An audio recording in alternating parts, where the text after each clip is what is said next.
முதல் வாசகம். எண்ணிக்கை அதிகாரம் 11, திருவசனங்கள் 4 முதல் 15 வரை. மேலும் அவர்களிடையே இருந்த பல இன மக்கள் உணவில் பெரு விருப்பு கொண்டனர். இஸ்ரேல் மக்களும் மீண்டும் அழுது கூறியது, நமக்கு உண்ண இறைச்சி யார் தருவார்?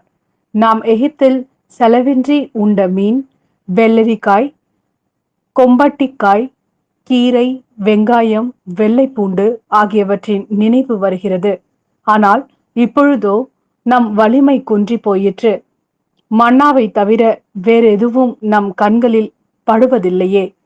மன்னா கொத்தமல்லி விதை போன்றும் அதன் தோற்றம் முத்து போன்றும் இருந்தது. மக்கள் வெளியில் சென்று அதை சேகரித்தனர். அரவை கல்லில் அரைத்தனர் அல்லது உரலில் போட்டு இடித்தனர். பானைகளில் அதை வேக வைத்து அதில் அப்பங்கள் செய்தனர். அதன் சுவை எண்ணெயில் செய்த அப்பங்களின் சுவையை ஒத்திருந்தது. இரவில் பாளையத்தின் மேல் பனி விழும்போது மன்னாவும் அதனுடன் விழுந்தது.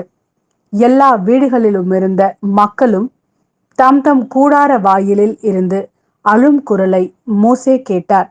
ஆண்டவரின் சினம் கொழுந்து விட்டெறிந்தது. மோசேக்கு அது பிடிக்கவில்லை. மோசே ஆண்டவரிடம் கூறியது, உம் அடியானுக்கு ஏன் இந்த கேடு? நீர் எனக்கு கருணை காட்டாமல் இம்மக்களின் எல்லா பழுவையும் என் மேல் சுமத்தியது ஏன்? இம்மக்களை எல்லாம் நானா கருத்தரித்தேன்? நானா இவர்களை பெற்றெடுத்தேன்? பாலுண்ணும் குழந்தையை ஏந்தி செல்பவள் போன்று இவர்களை மார்போடு ஏந்தி அவர்கள் மூதாதையருக்கு நான் வாக்களித்திருந்த நாட்டிற்கு கொண்டு செல் என்று நீர் சொல்வானேன்? இம்மக்கள் அனைவருக்கும் கொடுக்க வேண்டிய இறைச்சிக்கு நான் எங்கு போவேன்? அவர்கள் எனக்கு முன் அழுது, உண்ண எங்களுக்கு இறைச்சி தாரும் என்றும் கேட்கிறார்களே. நான் தனியாக இம்மக்கள் அனைவரையும் கொண்டு செல்லவே முடியாது. இது எனக்கு மிக பெரும் பழு. இப்படியே எனக்கு செய்வீரானால் உடனே என்னை கொன்றுவிடும். உம் பார்வையில் எனக்கு தயை கிடைத்தால் இந்த கொடுமையை நான் காணாதிருக்கட்டும். இது ஆண்டவரின் அருள்வாக்கு. இறைவா, உமக்கு நன்றி. மத்தேயு எழுதிய நற்செய்தி அதிகாரம் 14, திருவசனங்கள் 13 முதல் 21 வரை. இதை கேள்வியுற்ற இயேசு அங்கிருந்து புறப்பட்டு படகில் ஏறி பாலை நிலத்தில் உள்ள தனிமையான ஒரு இடத்திற்கு சென்றார்.